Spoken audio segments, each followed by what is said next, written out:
So in 1970s, most of the people had the PCs at their home. So in 2000, and moving towards the 2000s era, in the 2000s, the the majority of the population in the western part had gotten or got has got online. So people started experimented with different types of tools, and the threats and threats diversified and multiplied, I have quoted, because people tried to illegally make people pay ransom and try attacking on them and get stealing money from that. The activities were started there. So I have not mentioned a timeline, that is the modern era during the 2000s and the present times, from the 2000s and the present time, in which more and more advanced types of the attacks took place, because people were knowing the working of the systems very precisely, and they made their tools to uh, uh, overcome the possibilities of various attacks and threats. So moving towards the next slide. So basically, as I have said, in the eras of the 2000s, people were maliciously acting. So there could be various types of defense mechanisms to solve these types of to stop these types of activities. So firewalls were introduced at that time. Firewalls is a network security device that basically monitors and filters incoming and outgoing network traffic, as we all know. And it was developed. It should all be noted that firewalls are mainly of two types. It can be a individual firewall, or it can be for a group of computers or computer network. So the firewall was introduced for reducing this type of activities. And as I have explained about the antivirus are the software originally developed to detect and neutralize the computer viruses. As the name I have explained in that history slide, it is also important that we when we are communicating with when the two persons are communicating, there should not be a third person who is able to track the communication between the two persons. So cryptography was also introduced. Cryptography is basically a type of hashing. We are going to learn about many types of algorithms for hashing. Cryptography was a simple tool which used to basically encrypt the data from the first user to the second user, not able to track by the third user or the third party organizations. So it uses the key mechanism for the key mechanism which was only for by only accessible to the user accordingly to the users, as well as it encrypted the data and decrypted the data at the second part of the node. We can say this while receiving the communication at the second part. So moving towards the next slide. So operating systems. As my friend Purnendu told about operating systems, that there are many types of operating systems, as we all know. So basically, broadly, we are going to use two types of operating systems. Two operating systems. Both are Linux-based operating system. First one is Kali Linux, and second one is Windows. So Kali Linux is a Debian based Linux operating system, which is used for multiple purposes such as pen testing and many more. So features of Kali we can say the features of Kali is Kali allows us encryption of whole devices, and it allows us use of the live USB. Live USB instance, I will tell you about live USB and ISO files in demonstration of installations of Kali and Parrot. So moving towards Parrot operating system. Parrot operating system, similar to Kali, is a operating system is also a Debian-based operating system, but more focused on user privacy and lightweighted, more optimized for us. So Parrot also offers a range of features in which it is a lightweight software, as I have told you, and you can easily share this operating system with others, so your peers or colleagues, and provides a doorway to a technical we can say technical community that helps in cyber security. So moving towards the demonstration of installation of Kali and other things for setting up the lab.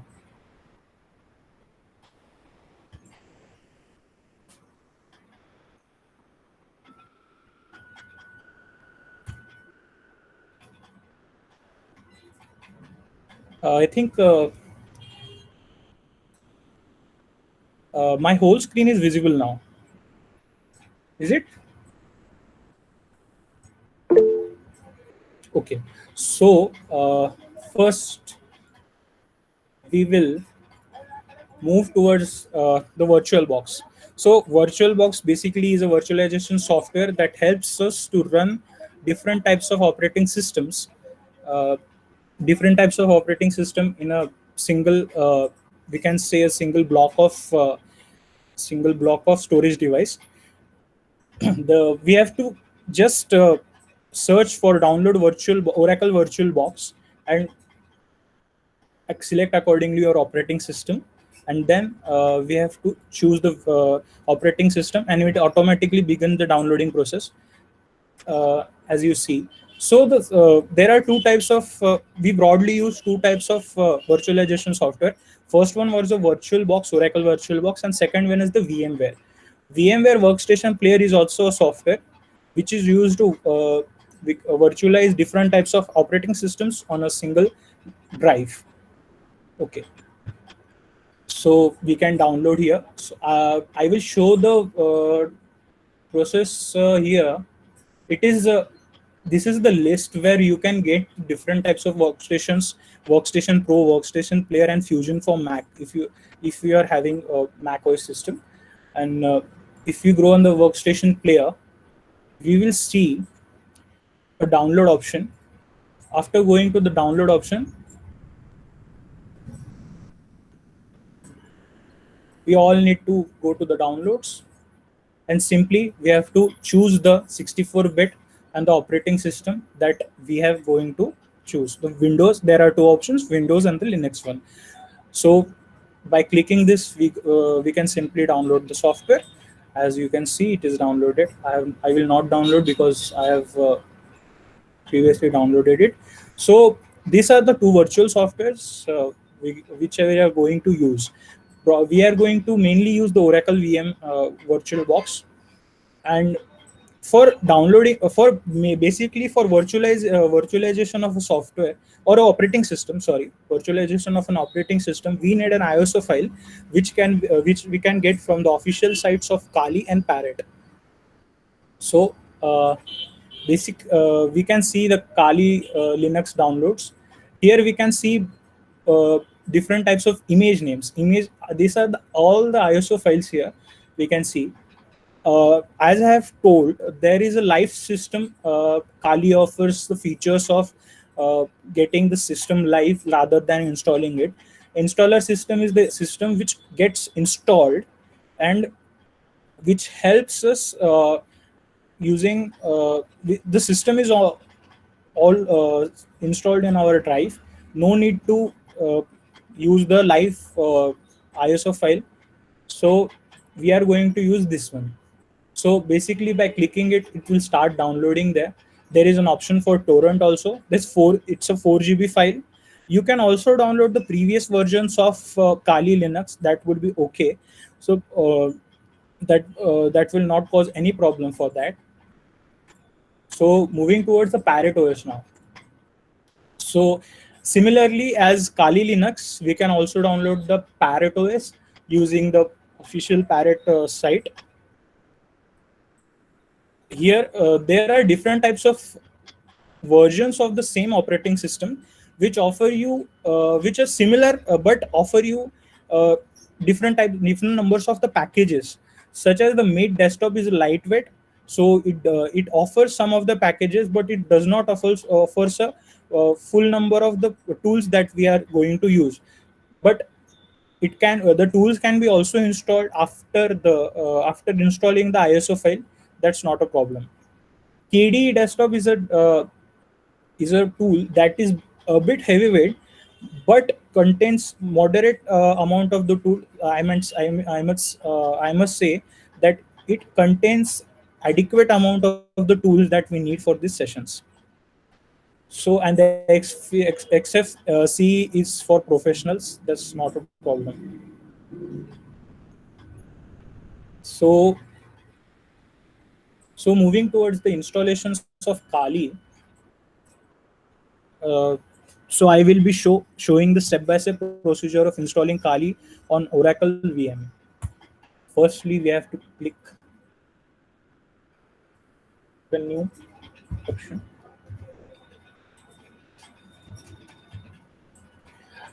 Then we have to select the machine folder in which we have to install the Kali Linux, and here we have to select type as Linux and version as Debian, because I have, as I have told in the introductory sessions or the operating system, that it is a Kali is a Debian based operating system. So next, we can allocate the memory sizes accordingly. That is RAM. Uh, as per your PC, you can accommodate it. The minimum should be at most 2 GB. Uh, I would keep it in a safe way. Okay, so for creating an hard disk, so as to install a hard disk, we have to create a virtual hard disk for the installation of the operating systems.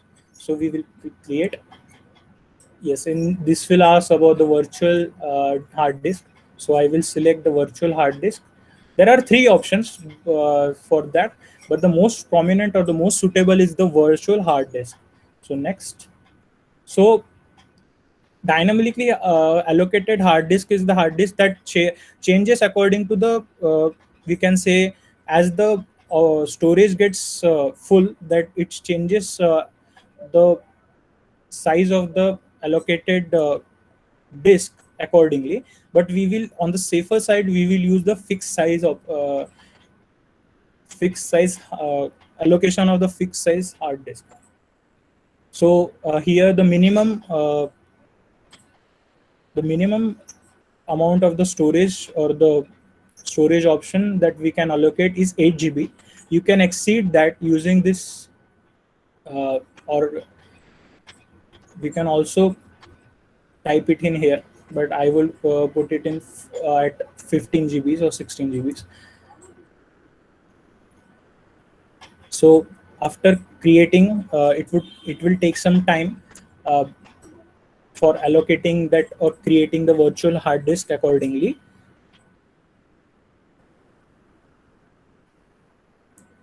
Actually, it should not take a time if you are using SSD. I am using HDD PC hard disk, so it's a bit slow. But it must not take you in 1 minute. It would be completed in less than 1 minute.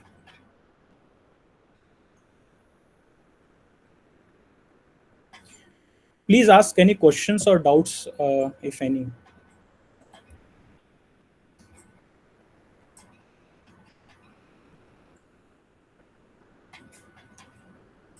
You can unmute yourself, or you can type in comment chat box also.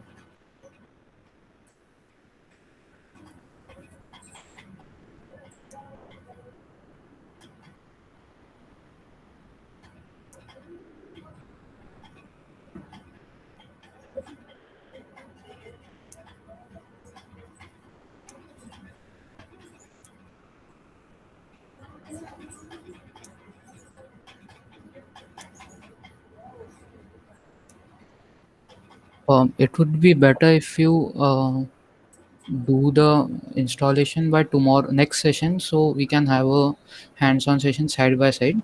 And Shri Lakshmi, can you please give steps for installing in the chat? Yeah, sure, I will type it. So anything you have, you can ask it right now, right here. You can, if you have a good internet connection, then you can start downloading the Kali Linux ISO file or VMware file. Also, will if you don't have, you can install the VirtualBox. And if any doubt, you can ask it right here, right now.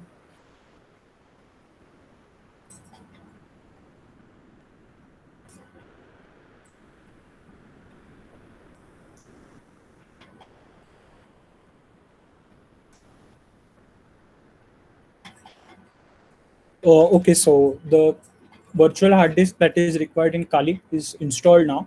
So as to add a operate ISO file in this virtual disk, we have to first start the system.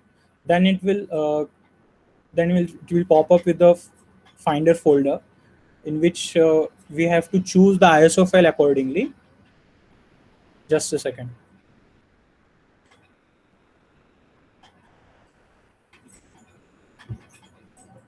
Yeah. So here is the pop-up window that asks us for the ISO files.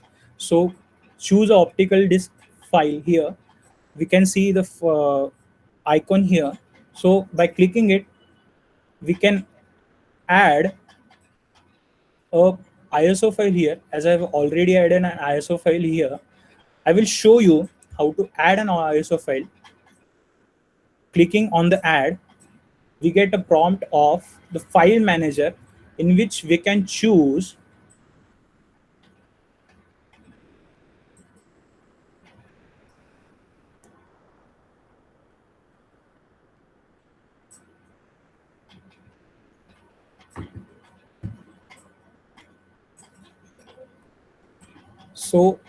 from the ISO files, we can choose our ISO file. Here's Kali, and simply click open.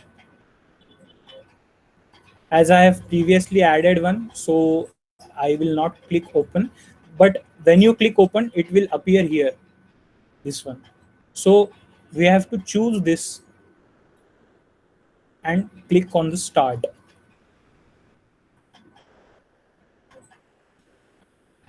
And the installation for the same, or the booting process for the same will begin. So we are getting various types of options such as graphical install advanced options, accessible, dark contrast, installer menu. But I prefer graphical install as a simple option because it provides a wide variety of features there.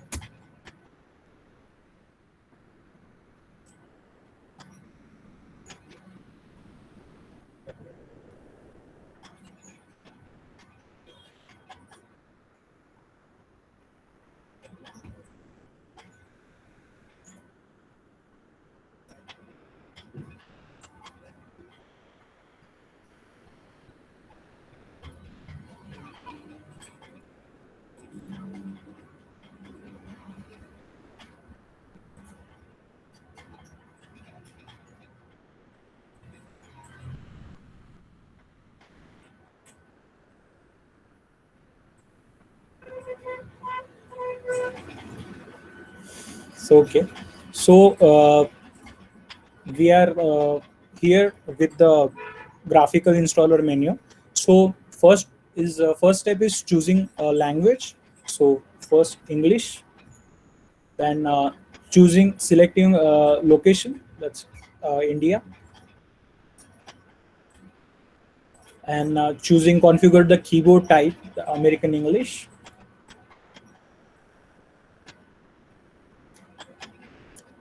So accordingly, that will start the installation of your Kali operating system on your virtual machine.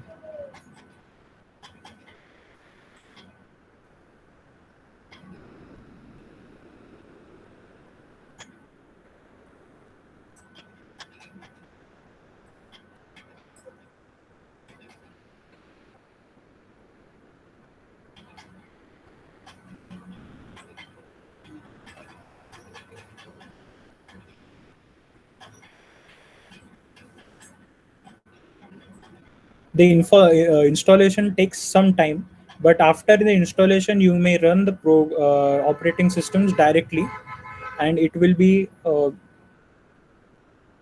and it will take you direct to the desktop on the your main screen.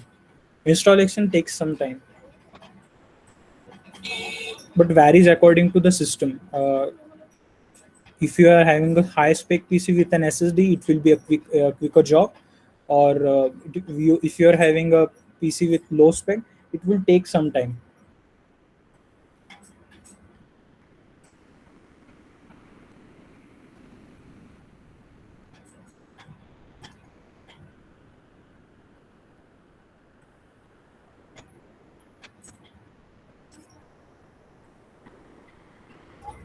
There are two more important steps in the installations. That's the reason I am waiting for the installations to complete.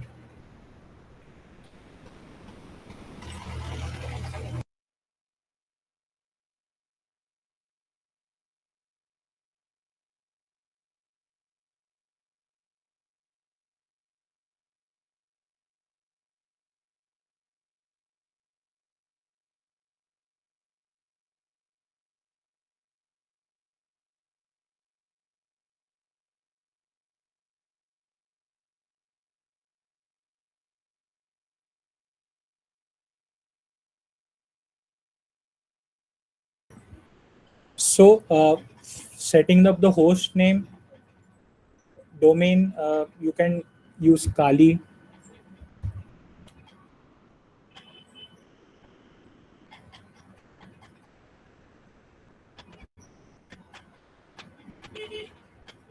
You can create your own user for the operating system. Let's type.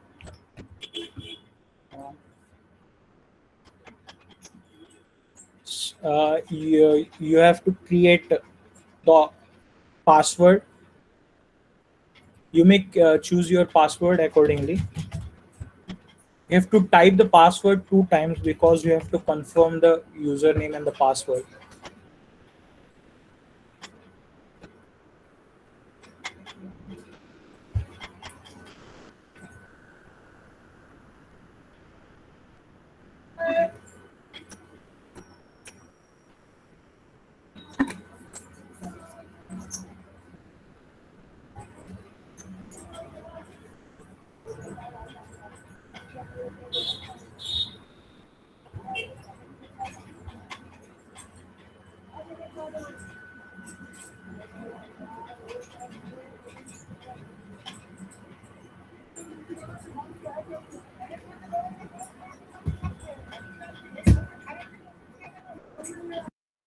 Yeah, this one is important.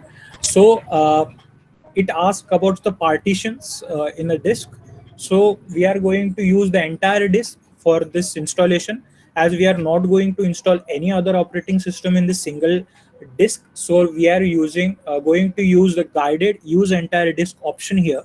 So click enter, and as you can see, we have allotted 18.1 GBs on the menu that had given us the option for allocating the different sizes of the hard disk. So we have chosen for 18.1 GB. So moving up ahead for that, and this is asking for select for partitioning. What is partitioning, and all other concepts will be covered in the coming sessions also. But giving you a brief idea, partitioning is basically separating a drive into two two drives. Single drives can be separated into multiple partitions. So we are going not going to use any of the partitions in our installation to make it easy and fast. So all in one partitions. Yeah, and this one is important. You can overview the changes you have made to that allocation, and confirm it using the finish partitioning and write changes to disk option. Click enter. Yeah, that's in confirmation on the. Yes.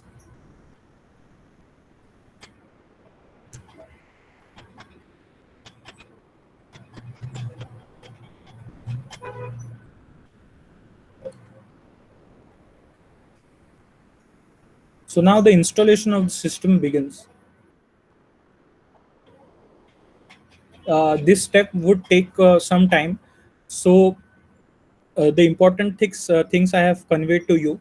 Uh, Besides it, if you are having, if you are facing, or if you are having any doubts, you can contact me or Purnendu. We would solve the any kind of problem or doubts.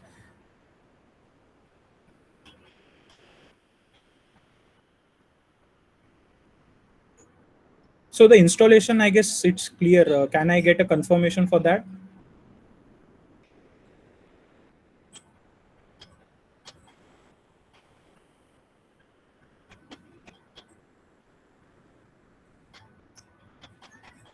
You can type in chat, or you can unmute yourself. Okay, thank you, Fazil. Thank you, Anupam.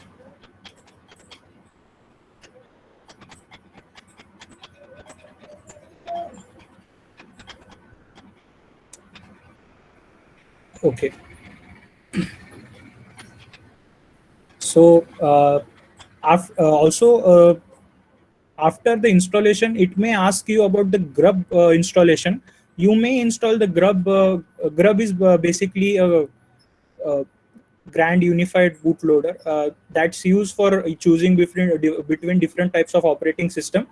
It is not necessarily required for the virtual box, but you may choose the grub installation on the safer side. That's not an issue. If you are skipping it, that's not an issue.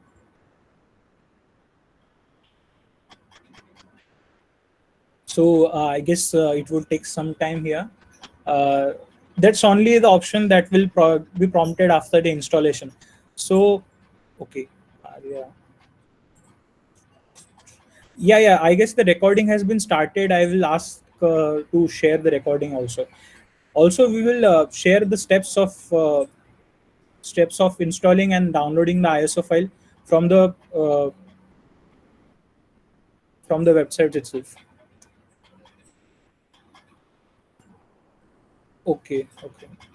Uh, So I'm sorry if I was too fast in the installation, but I will convey that the recording would be provided. That's not a problem. Okay. Okay. Okay. So further we will move towards the. We will minimize the installations and start the pre-installed operating system, Kali operating system. We will, after the installation of the system, you may start the system in a normal start, and the operate on the virtual file will be started.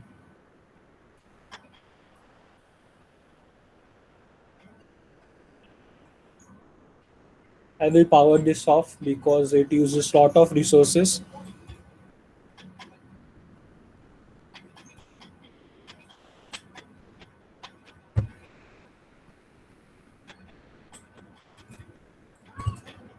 Okay, so now we are starting with the pre-installed Kali, and I will show you uh, the overview and different types of tools that are provided with Kali.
Yeah.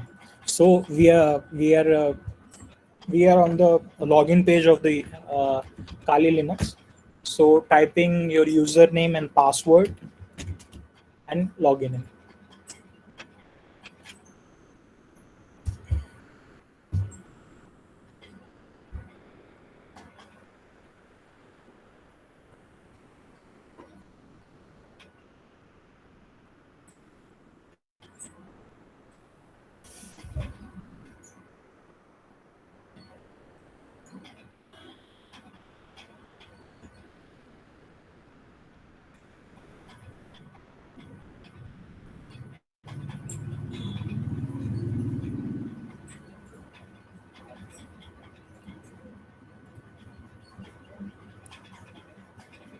Actually, the screen is not fully loaded yet, but we can start with the applications. So as you can see, you get multiple types of options or features such as information gathering, vulnerability analysis, and web application analysis, database assessment, password attacks, and many more. You can experiment, or you can discover these types of tools, but we are going to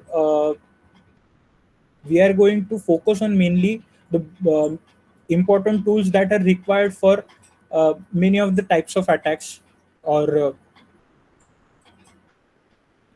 many of other types of the concepts here. Okay, so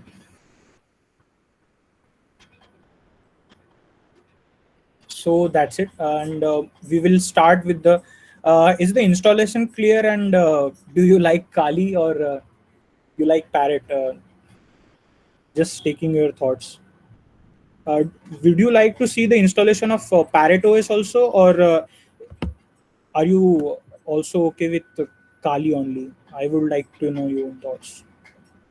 Please tell me. Anyone?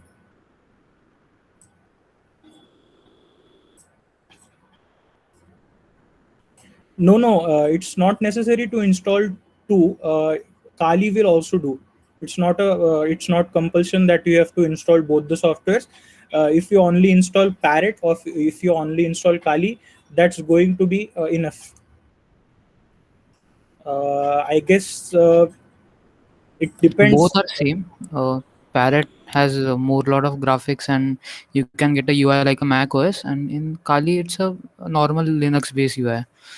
So we are just asking if anyone already knows. So what are their thoughts upon Kali versus Parrot? Both are almost same. Yeah. So as Pranav has shown here, there are various tools, and in the upcoming days, we are going to explore a lot of tools like Nmap, Metasploit, Burp Suite. We are going to have a hands-on session on all this once you're done with the installations. Also, I'd like to show a fun fact here, like how easily one can get info about all your devices just by opening a website. If you open a website, anyone, for example Google, I'm not saying that Google does it, but if you open Google, and if it has a JavaScript code written in the background and it runs just after opening it, so it may happen that the Google, the owner of the Google, or the who are seeing the backend, may get all the information about our device. So the website I'm just going to show you is a website which just runs JavaScript, and upon opening that website, all our information is shown. So if we just type in Google, or in the search bar, deviceinfo.me, so it's a website. Whenever you will load that website, it will show you your IP address, your what we can say, monitors, your screen resolution, your operating system, then what are the peripherals you have connected, then what else, your RAM, your GPU, your processor, all this. And you're not, it's not even asking for permissions. You just enter, click enter, you just normally enter a website, and all your what you can say, the information is boom, you can see on the website right clearly without any permission. So it's just JavaScript that's running in the background. And there are a lot of websites which run JavaScript. It is illegal, but though they run it, so they're not HTTPS secured websites. They are HTTP websites. So as you can see in the screen, Pranav has opened deviceinfo.me website, and he can see that he has not given any permissions. You have seen, you have just opened the website and we can see that he's using Kali Linux Firefox browser. His IP is this, and if you can scroll down, there are different. Pranav, you can maximize the screen. Actually, the resolution is set to this, and maximizing would Okay, okay. slow the system there. So you can go hover to the left side, and we can see that panel on the left side. So this all information, the cookies, the CPU, ad blocker, whether we have ad blocker, our battery status, Bluetooth is connected or not. This all information is just available.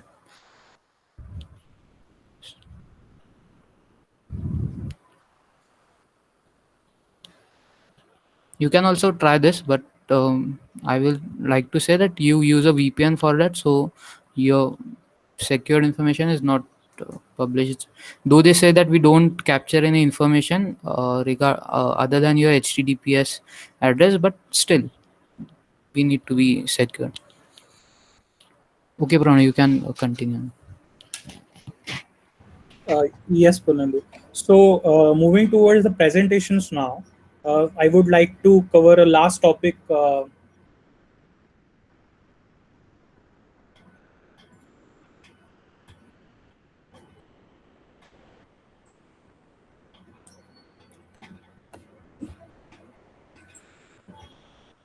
So, give a second for me to present the PPT.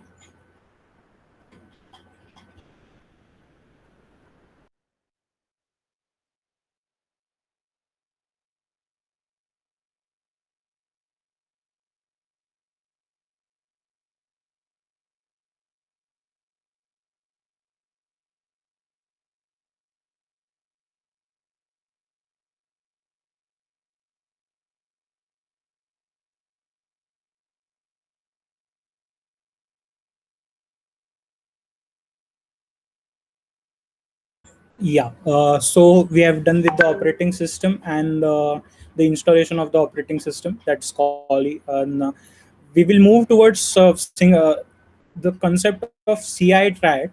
And CI triad is basically it means confidentiality, integrity, and availability.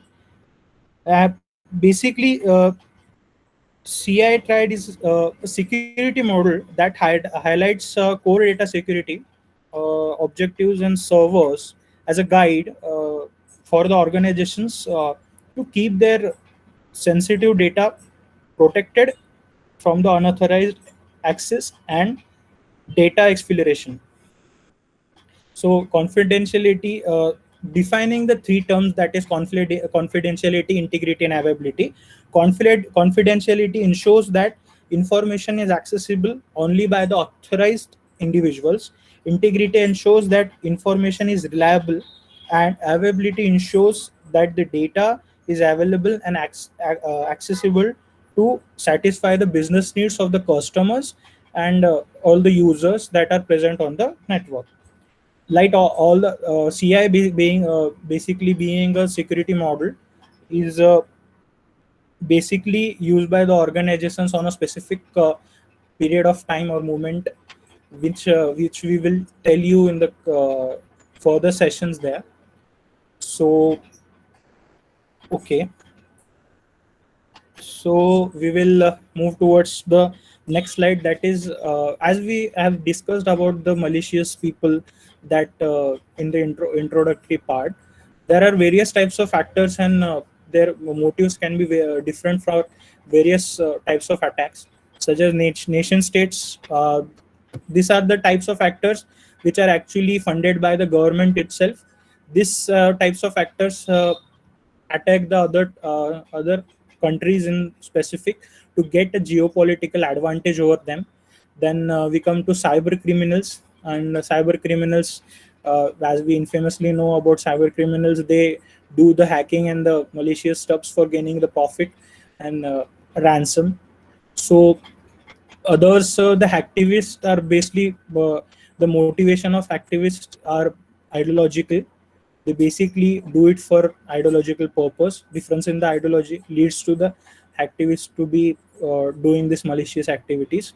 and the terrorist groups are basically spreading the violence using the cyberspace, and basically try to disrupt the computer networks and gain an advantage of that. And thrill seekers are basically youngsters that experiment with their computer systems and try to disrupt just for fun. And the insider threats are a very famous one, in which employees from the same organizations, after being fired or due to discontent, could launch an attack against that same organization and could disrupt the organization's activity or the function. So I have explained some of the concepts of the cybersecurity. Now handing over the session to Purnendu. Thank you.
Hello.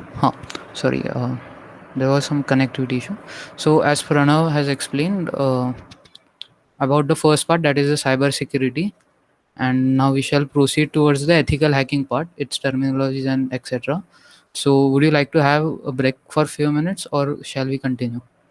Like a 5 minutes break we can take, or we can continue directly.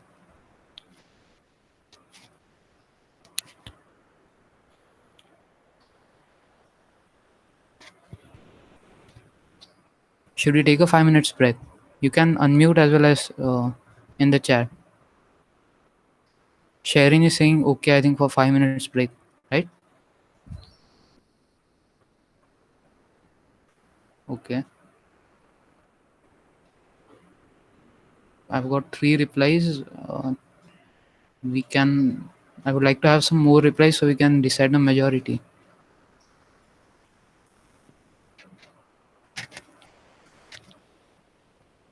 Yeah, sure. So we will continue then.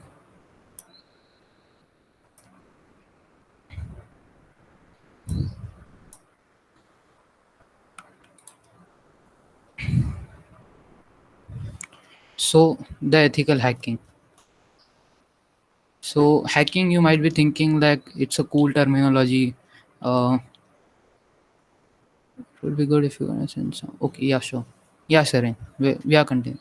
So hacking, you might be thinking it's a cool terminology which will help you to make an impression among your friends and surroundings. Yeah, yeah, I know hacking kind of stuff. Yeah, right. It's in some sense it's right, but I also thought of the same thing when I started this. But my main intention was to find the ways of entering into a system. I was always curious that how can I bypass this, or how can I just get into that system to change something. And just like a curious kid, I started hacking stuff, not on a big level, but yes, on a small level I started this. So hacking has been a part of computing for more than 5 decades. And if interestingly, the hackers were not even known as hackers. They were called as practical jokers early when it started. And the first hack was made in 1800s. The hack was like, at that time telephones were just started, the telephone calls were just came into existence. So what the system was, if you want to call from person A to person B, so person A, for example, is in Maharashtra and person B is in Kerala. So directly there would be no lines, so they have to go to another state, then to Kerala, then like Maharashtra to the another state, and then to Kerala. I'm giving a like brief example. So they have to connect the pins. There were we can say n lines between that, and we have to connect that line. So we'll connect a line from Maharashtra to another state, and then at that another state we will be connecting a line, and that line will be connected to Kerala. So that this was the exchange box system which was used. So what people used to do at that time to make free phone calls, uh, or misdirect the calls, or to drop the calls, they used to mishandle the pins, or this all works on a specific frequency. So they have developed some frequency boxes with which they would change the frequency, and they would be able to make a free call from someone another's number. And this was the type of hacks they were started. And basically at that time, hacking was a term which was generally used by the students as which meant a way of finding ways to find different ways to find ways to do the things easily. How we can find a solution so we can do that thing easily, like in a maths problem, there are shortcuts and tricks, so we like that, and that's a hack. We can say it a maths hack, or we share shortcuts. Similarly, in the computer terms, hack is nothing but a way to do the work which we generally do in a more easier way. It was considered as a hack, and it was carried out by some curious kids. So this is the history of hacking. And while it was going on, the Unix language which we are using, which is the base for the hacking, came into development through Denius Ricci and Kem Thompson. They used to work as in a think tank of a big company, and from there they developed a Unix language, and Unix was a effect of hacking. So it was a hack at that time. So yes, so ethical hacking is an authorized practice of bypassing system security to identify potential data breaches and threats in a security. So what are the benefits of hacking? Why one should learn ethical hacking? So if you have a system, first point is that I will just read it: discovering vulnerabilities from an attacker's point of view, so that weak points can be fixed. So for example, there is a Flipkart website and you are buying something on the big billion day sale. So if there is a vulnerability in that website, so what the person who knows there is a vulnerability, he can do some manipulations, and he can set for example, Adidas shoes, the price of Adidas shoe to zero, and he can buy it, and then company can't do anything because it was shown zero, and he just order it and it's done.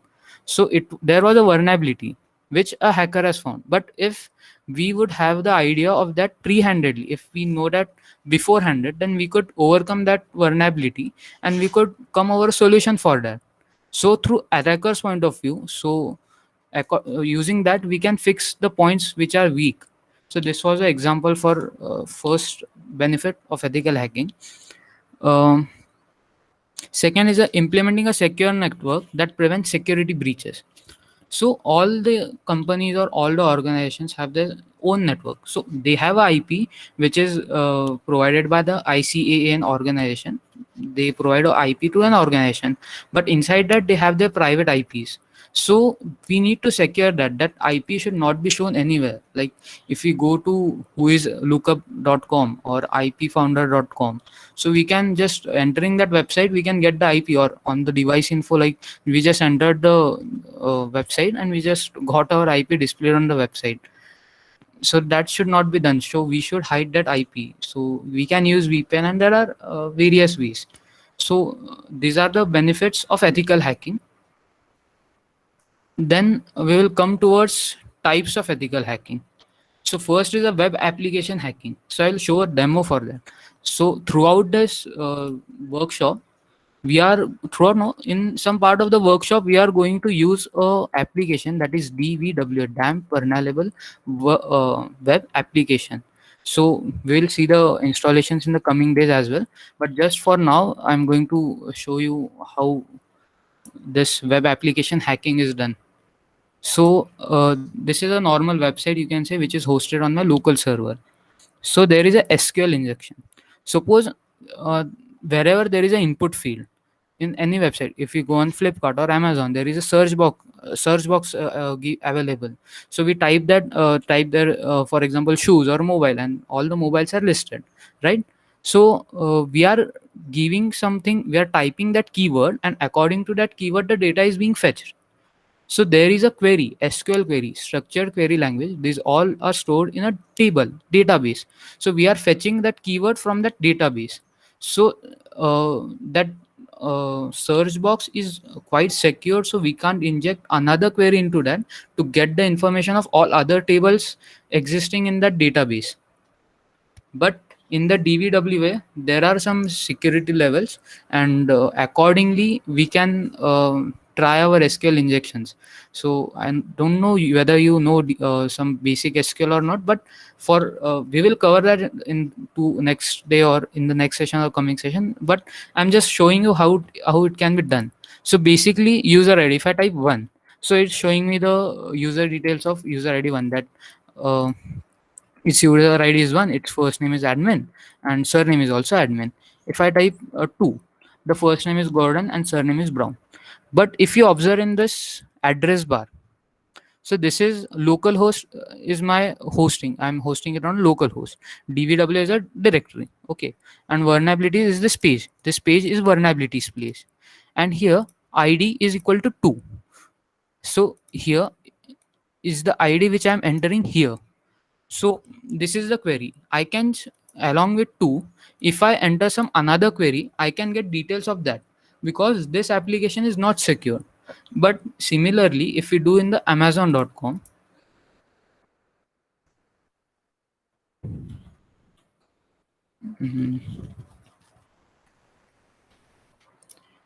fetches shoes. See, here it's shoes. I can see shoes. The keyword shoes, I can see that. But there are no other references, or I can't understand any meaning from this. It's encrypted. I can't understand here from something, but here I can see that okay, the ID is equal to 2. So in the database table, there might be a table with name ID, and where we are fetching ID is equal to 2. And after submit, it's fetching. So when I click submit. But here I can't identify any such kind of thing. So this is secure, but this is not. So if I what I do, if I write here ID, if I write A, let's yeah. So if I write 1, so 1 is the ID for which I'm getting the information here. So 1, after that I'm giving inverted comma, single inverted comma. So single inverted comma denotes that this query is over. 1 has been executed, and then we are going towards the next query. So I write union select table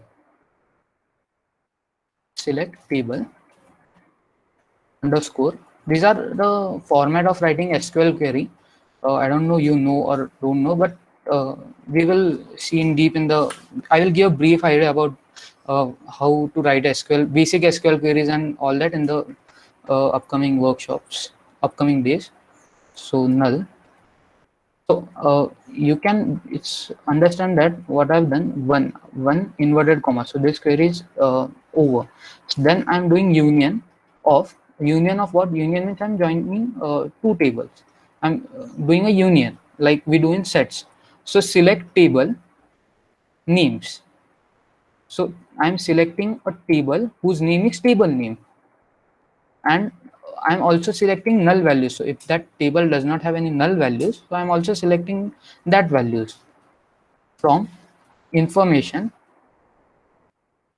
underscore schema dot tables and hash. Okay, something I've written something wrong.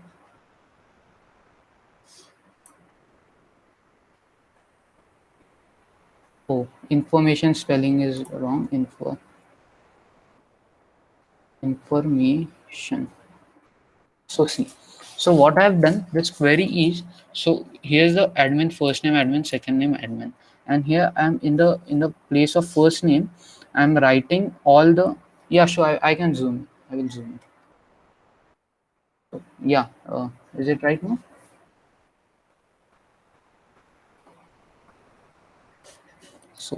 So here I can see the first name is admin and second name is admin and all kind of stuff.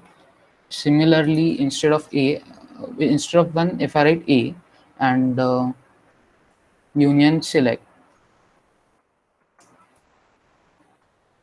table underscore name comma null from information underscore schema dot tables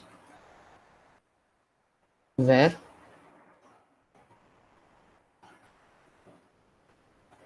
table underscore schema is equal to database and a hash. So this query is fetching all the tables that are present in my website. So this website has two tables, name, guestbook and users. So if any one of you are familiar with XAMPP, that is the local server for hosting websites. So this is the local XAMPP page, and in the phpMyAdmin we can see the databases or the tables that are available. So I have my other tables along with this is a DBWA table. So DBWA has two tables, guestbook and users. So this admin panel is only available, or this the access to this admin panel is only given to the host, who is the developer or the backend person. And this front end is hosted. This front end is accessible to each and every user. But if it's not quite enough secured, we can easily push queries like this to get the information about tables. So here I have login using username admin, and my security level is low and PHP ID is disabled. Okay, but I log in through admin. So now I have got an idea that in the database of this application there are two tables, namely guestbook and users. So if I see here, I'm showing you first hand. If I see users, so users have user ID, first name, last name, user, password, and author sort of things. These are the tables and etc. There are many tables. So these are the tables, and in guestbook similarly we have comment ID, comment, and name. So if I'm going to now fetch the password of all the users. So if I do that, a dash union select user comma password from the table name is users.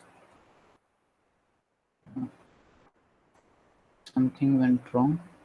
Oh, SELECT select. So you can see that all this data which is available to the admin of the website is shown on the front end of the website just by inserting SQL commands. This is nothing but a SQL injection. This is a type of vulnerability and this is a type of hack, or we can say attack. So I've got the password, I've got the first name, right? So this password is encrypted.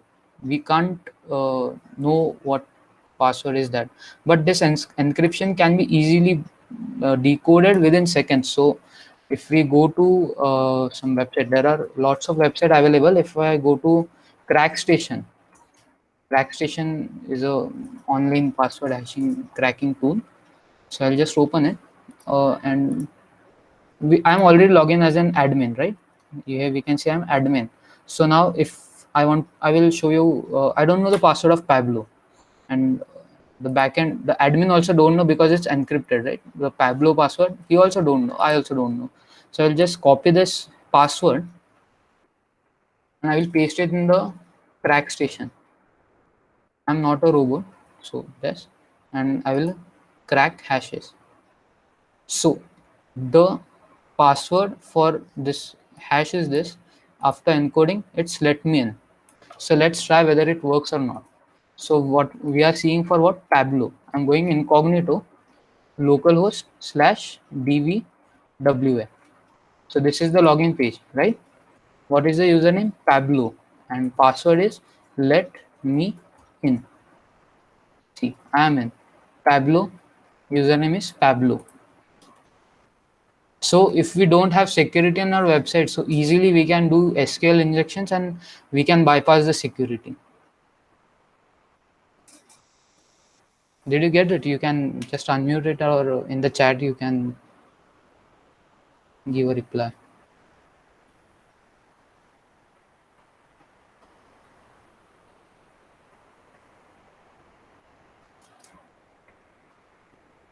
So in the upcoming days, this is just a SQL injection. We are going to see cross-site scripting, and we are going to see a lot of stuff is there. I've planned something.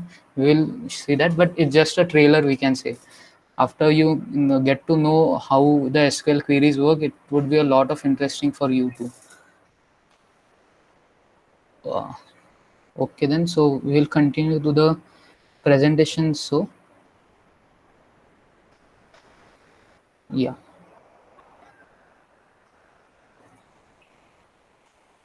So types of ethical hacking, I've given a hands-on live demonstration of how web application hacking is done. Similarly, we can do system hacking, web server hacking, wireless hacking. Wireless hacking, it's like a overhype in in college students. They need access to free Wi-Fi all of the times. We are just looking for it from where we can get it, but we need some tool for that. We need a external USB router for that to perform the wireless hacking. Just using Kali we can't do it. We need some tools also, hardware also. So these are the ethical hacking stuff. Types of ethical hacking. So now we will go the phases of ethical hacking. So a step by step process, how it's done from first step to the last, from how it's executed. So we all know that it's ethical hacking is a process of detecting vulnerabilities in all the applications, whether it be a web app or in a web application. As we have seen, same we can do for the Android applications or Mac OS applications. Also, yeah, for the web as well as app. So we are basically detecting the vulnerabilities in an application, and we are finding a solution for that, to how we can overcome, how we can overcome that. So first step in the starting the ethical hacking is reconnaissance. That is planning. So reconnaissance, if we go to the dictionary meaning, it's like we are getting an idea of an area, a complete idea or visual, or understanding what all exists in that area. So what we are going to do here is that we are going to uh, collect all the information possible, and we are going to set the goals. Like uh, if I have a website, then what access I want to gain, what is my aim. So this step focuses on that.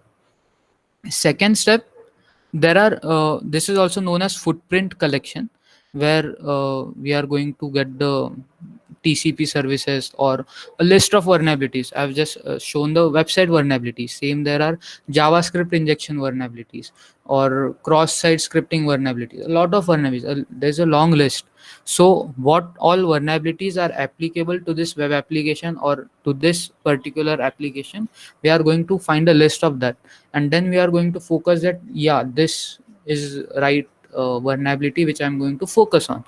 So as we have shown for the web application, if you are following some cyber news or stuff like that, you can see that for Mac OS there are frequent updates, like monthly or bi-monthly, and they write that security has been updated. Or even in our Androids we get a regular update on security update or security patch.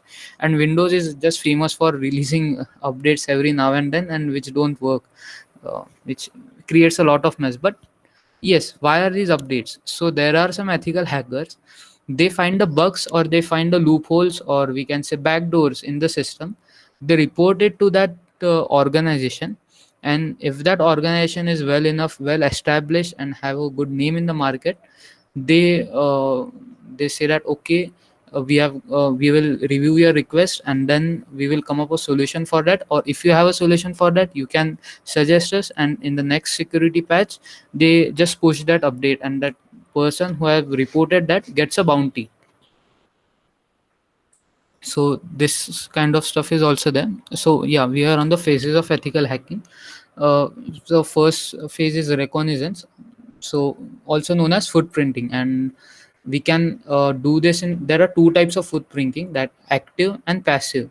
So in active footprinting gathering, we can gather the information using various tools like nmap, or we can scan the target's network. Like if I want to get information regarding a person who is next to me, for example Pranav, I want to get information of Pranav.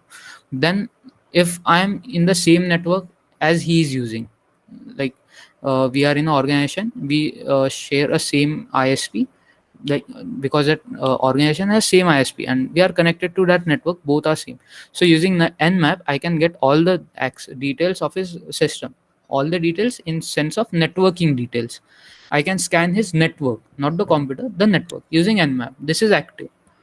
Second is through passive data collection, we can say. Like I can stalk his social media accounts, I can stalk his public profiles, or wherever traces he has left on the internet, I can search for that and I can try to gather information through that. So these are the two types of footprinting, active as well as passive. Second, scanning. Now we are known with what the vulnerabilities exist in the system, and what all flaws are there in the system, and what is the current we can say networking details, as well as the uh, his social media presence, or we can say internet footprints. Now second is scanning. So here we are going to find different methods to uh, get in touch with him. So we are going to send some small types of uh, messages, or we are going to try to get in touch with that victim, and we are going to see how he's going to respond. So in a brief example, so you might have got a mail saying that you have got a lottery and you have got this amount and sort of things. So what they do, they just send a mail. They have gathered the information through your browsing history, and etc. They have some information about you, and they just randomly send a mail that you have won this much amount and you have won in this lucky draw. But if they have a good background research, they can show you they will send you the mail regarding to a recent searches.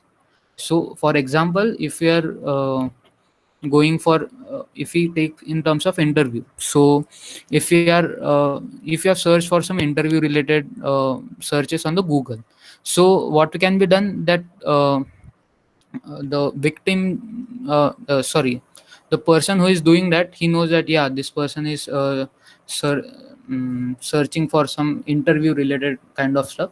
So he will send a mail that a big offer for your interview, you can just apply. No like a big package he will offer, and sort of thing. And so you are also reading, you are also searching for the same, but uh, but you got this mail. So you are like, yeah, I got the mail, and you responded, yeah, I'm interested. So the hacker, what he'll think, yeah, he's responding positively, he's getting interested. So he'll send another mail asking for your details, and slowly he's manipulating you to get into that stuff. So this is the second process, that how the person or the victim is responding to all the information that we have gathered. So this is the second. And third is the gaining access. So in gaining access, so we will be now using the tools which we are going to study to get an actual access to his system. Now we are getting into his system, and then we will have to maintain that access to successfully end that transfer. And third is that we will analyze what his so third here he have written is analyze and website application firewall configuration. WAF is website application firewall configuration. So if I'm entering into victim system, So his firewall will have some traces of me. So I will have to clear my track so that no traces are left behind, that I have entered into his system. So clearing track is the most important step in the hacking, because if some what we can say tracks are left, then easily you can be tracked and the game is over. So these are the phases of ethical hacking. Now coming towards the type of hackers. So we can see there are a lot of we can say types of divided into hackers. Like I have mentioned here, important, that is the red, gray, and black. But you can see blue, green, and etc. But they are not so meaningful. These are the main six types of hackers which we need to know, or a person interested in cybersecurity or ethical hacking should know. The first is the white hat. So this type of hacker is specialized in penetration testing, and he is authorized by the company, or a company or an organization hires him to do stuff for them. So he is authorized, completely authorized. Whereas black hat hackers are self-made, like they are not authorized by anyone. They just do it because they want to do it, and it's illegal, completely illegal.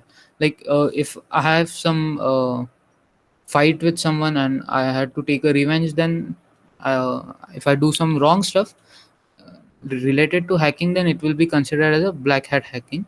Whereas gray hat refers to type of hackers, like I mentioned, the bounty ones. So they are voluntarily searching for bugs in the website, and they are reporting it to that organization to get a bounty, or to clear that to resolve that bug. So these are gray hat hackers. And red hat hackers are also like white hat hackers, but red hat hackers are uh, qualified, or we can say are from red hat is the uh, company, a software company, so which deals in the open source.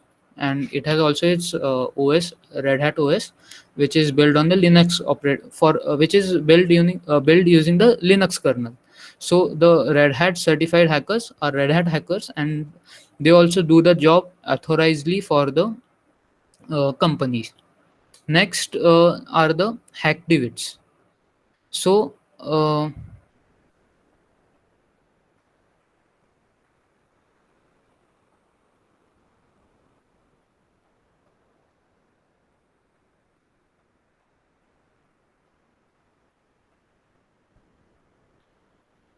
sorry. So we are talking about hacktivists. So he uses the technology to announce a social or ideological or religious message.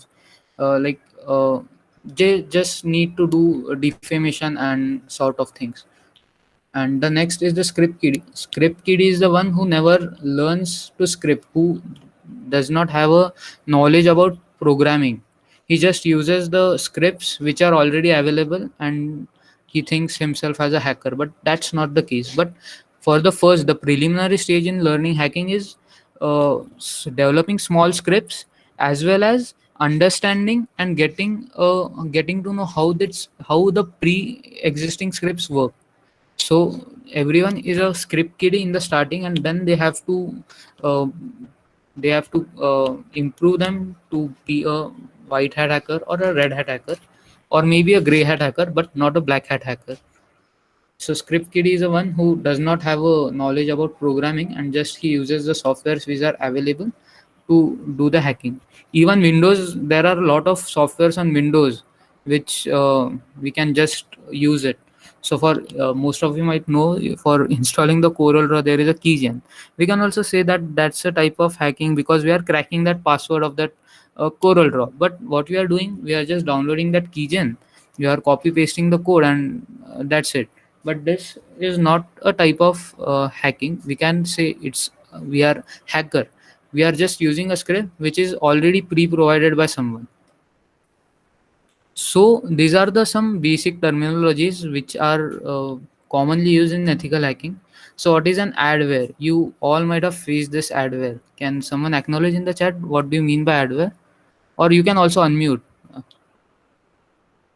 everyone now and then, as you are mostly from CS, then if you visit Geeks for Geeks or Tutorials Point, you must have encountered adware. Can anyone?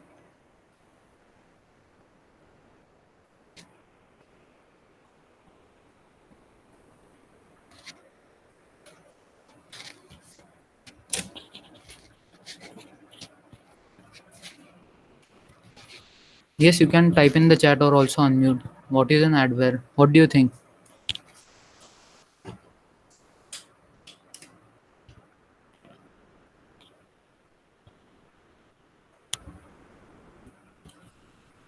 Yes, Anupam, you can answer, or Deepak, or Sherin, anyone. Fazil. Yeah, right. Unwanted pop-ups or advertisement. Sherin, it's not a software, it's a code, it's a script. Like unwanted pop-ups in software. That's what I actually meant. Yeah. So they display ads and according to your preference. So they get an access to your cookies, and so if you have an access to the cookies, you can get what you can say your browsing history, and accordingly they can show you personalized ads. That's an adware. Attack. Second is the attack. As we all know, attack. We are attacking the system to get access to that. Second, third is the backdoor, or we can say a trap door. So it's a hidden entry to a computing device, a loophole from which we can enter to that system. Like in the DVWA, what we have done, it's completely looking okay from outside, but there is a loophole in its search box. If I type the SQL query, that is SQL injection, if I'm doing it, it's accepting it and it's showing the data. So that's the backdoor for that DVWA system. Bot is an automated program, so we can automate our day-to-day lives. That's the bot. And botnets, we can say it as a zombie army, or a group of computers which are controlled without their owners consent or owners knowledge. They work on their own. Then the brute force attack. So it's the simplest kind of attack, and we are going to have a hands-on session of this. So just for example, if you are going to Facebook and you know the email ID of the person of whom you want to open the Facebook account. So if his password is of 6 lengths, there are combinations. So what brute force attack does is it will try all the combinations of 6 alphabets, and it will try to crack that system. But it's not possible in the original scenario directly in the way I just said now, because after 2 to 3 attempts, it will say that you have just passed the maximum number of this. But there are some systems which are not keeping a track of that, and we can easily brute force that. So these are trying all the combinations of username and password again and again until we are getting access to that system. So we have modified brute force attack to get into that system, but basically a brute force attack is trying all the different combinations of usernames and password. Third is the buffer overflow. Next is the not third. Next is the buffer overflow. So buffer overflow. Uh, each so every part of code has a memory to get executed, and at that, if you open a website, our RAM is getting used, or we can say our network buffer is getting used. If we overflow that, if we give a lot of infinite requests to that buffer, it will overflow. So it will what we can say display a error code that uh, we are getting a lot of requests, the server will get down. Like mm, it's not exact example for buffer overflow, but like for the JE websites, when all everyone goes to see the results on the result day, after some time the website doesn't get open, the server get clash. Why? Because they are getting request more than the capacity of that server. So we have done this actually in our examinations. So last year, as it was the first time for our online examinations, so our college had taken a software, third party software, to conduct our examinations. So what we did was we overflowed the buffer of that system, and eventually it got crashed and our exams were postponed for that day. So we can do that. It's kind of illegal, but for fun we can do it.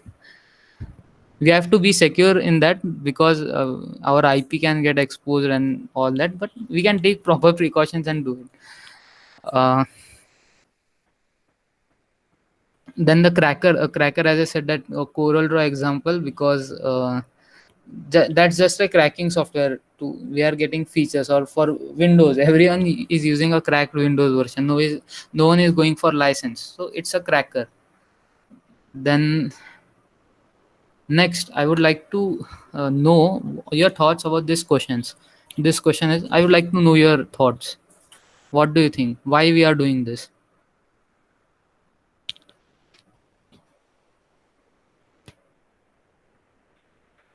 So why are we hacking our own systems to learn hacking?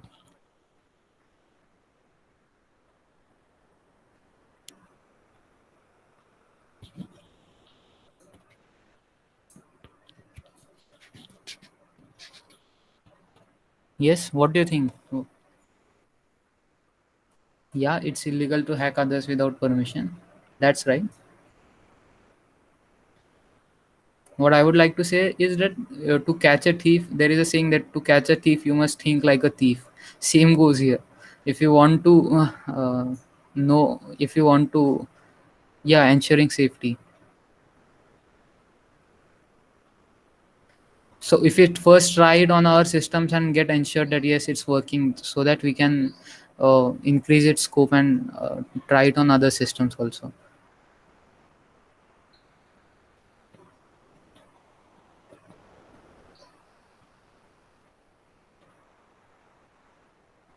So if we do it on our system, so we can get the idea that yeah, this can go wrong here, this will go wrong there, and we can take precautions accordingly. And all in a way we can know the loopholes also, and we can overcome that loopholes also, and will not get caught also, because we are doing it on our system. So for this sake, there are a lot of labs available. One of the best is DVWA, and if you go online, there is a Hack the Box website.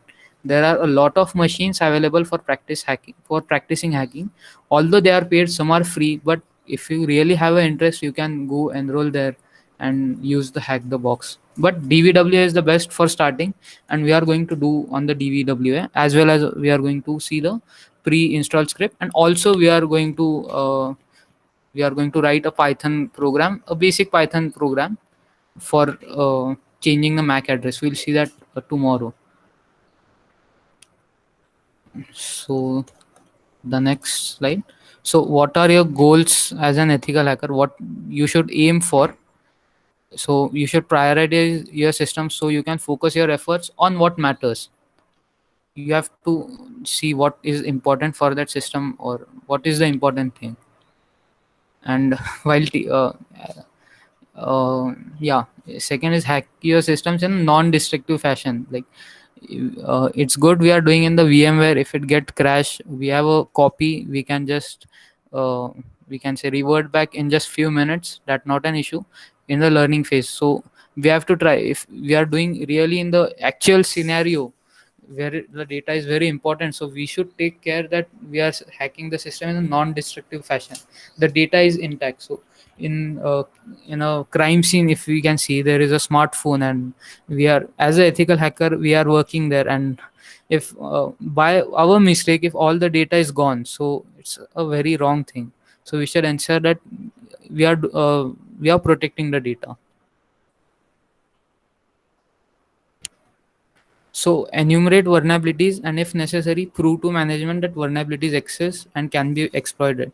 There are a lot. So we are working as an ethical hacker in an organization, and we don't have control. We are not the, what we can say, authority there. There is someone hired to us whom we will have to explain, and it might be a case that he may not be a technical person. he might be a management background person. So we'll have to make him understand that yes, this system has flaws and it can be exploited in this way, and we need to take care. These are the steps. We'll have to, what we can say, make him realize that yes, it's there. And we should always try to focus to remove the vulnerabilities for better to secure our systems. It's always our first role as an ethical hacker. So there is a quiz now. You can go to slido.com. Just go to slido.com or scan this QR code, and you can go there, or just enter the code 306633. There are two questions. Just I'm just seeing just basic questions we will see, and let's see how it goes. Just go to slido.com or scan the QR code. I can see the names here once you have joined. Do it quick so we can wrap up for today.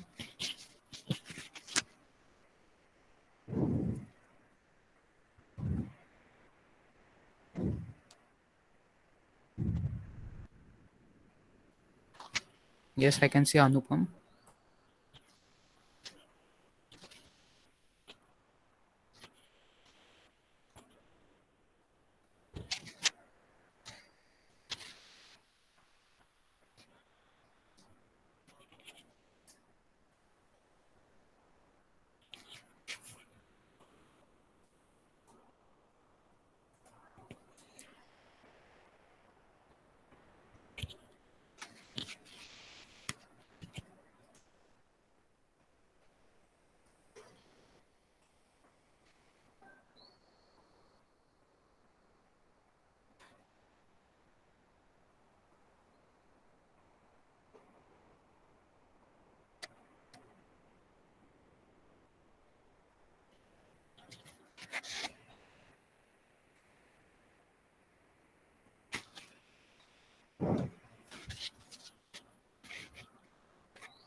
So there are two questions, and each questions will be having 15 seconds to answer, and marking will be on first. The one who will answer quickly will get more points in the leaderboard. So be quick. There are 17 participants now. Total there are 32 in the meeting. I guess 25 should join at least. We are waiting till 25.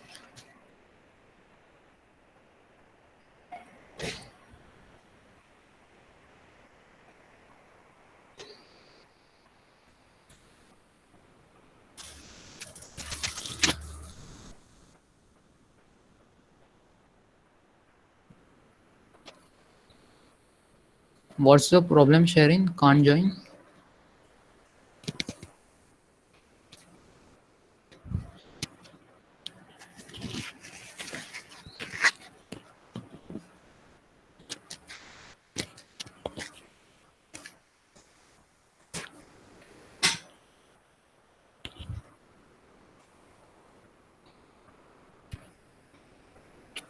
Yes, what problem are you facing, Sharin?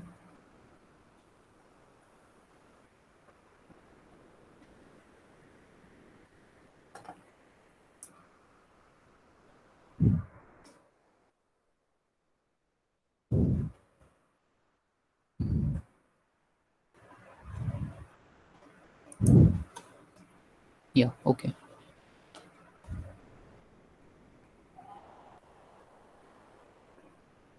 So I think 20 is a number, so we'll start. So we are starting now the quiz. So here's your first question, and your time has been started. What does the HTTPS at the beginning of the URL denote?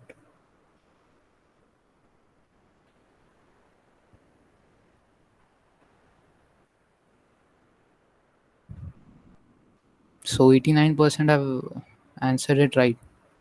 Yes, the information entered into the website is encrypted. So HTTPS stand for Hypertext Transfer Protocol. HTTP is the old protocol, and now they have added S, that is HTTPS Secure. It's an encrypted version.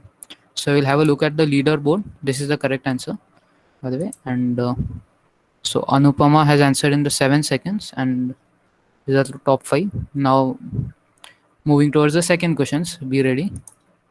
So, turning off the GPS function of your smartphone prevents any tracking of your phone's location. What do you think? Yes, no, or not sure?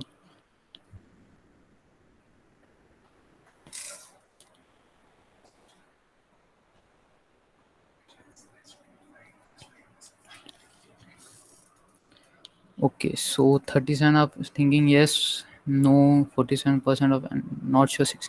So answer is no, because GPS you're turning on the GPS, but your cellular SIM is working still. So using that cellular SIM, your device locations can be tracked. So let's see who is maintaining the leaderboard now. So yeah, the right answer is no.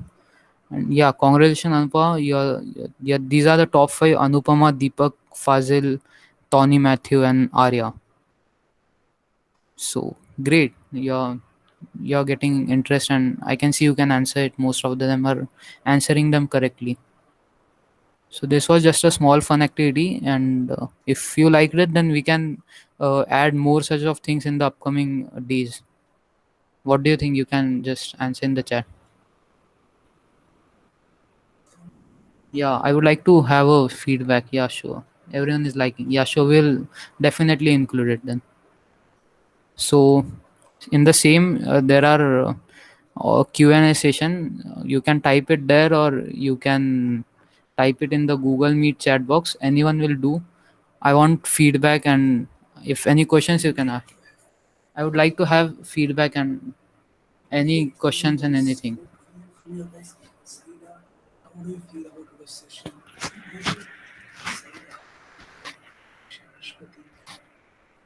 Yeah, Anupama, I would like to hear Ranisha, Deepak.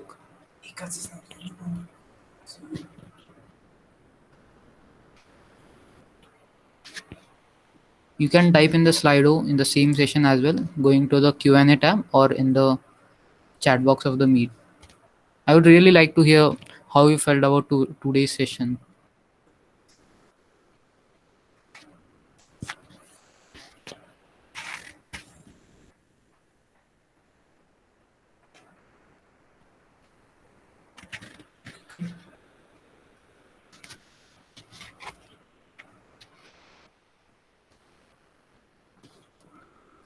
Yeah, sure. I forgot the steps for installing today's.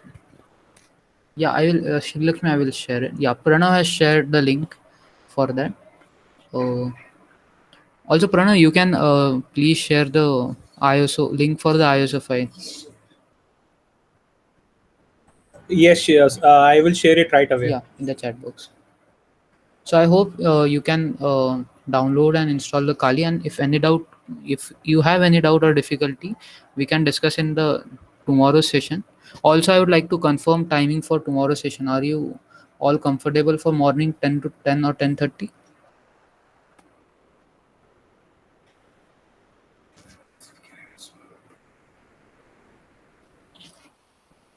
Yes, yeah. Most of them are fine with morning 10, 10:30.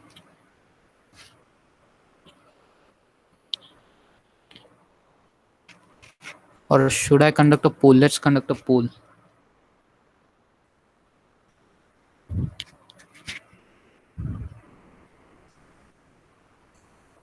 The link for the ISO file and installations are shared in the chat box.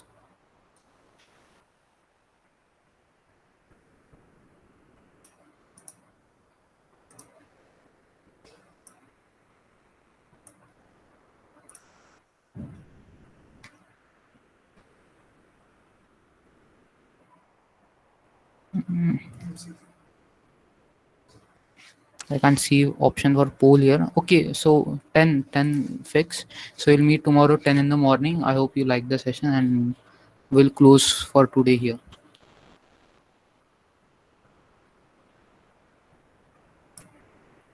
Thank you.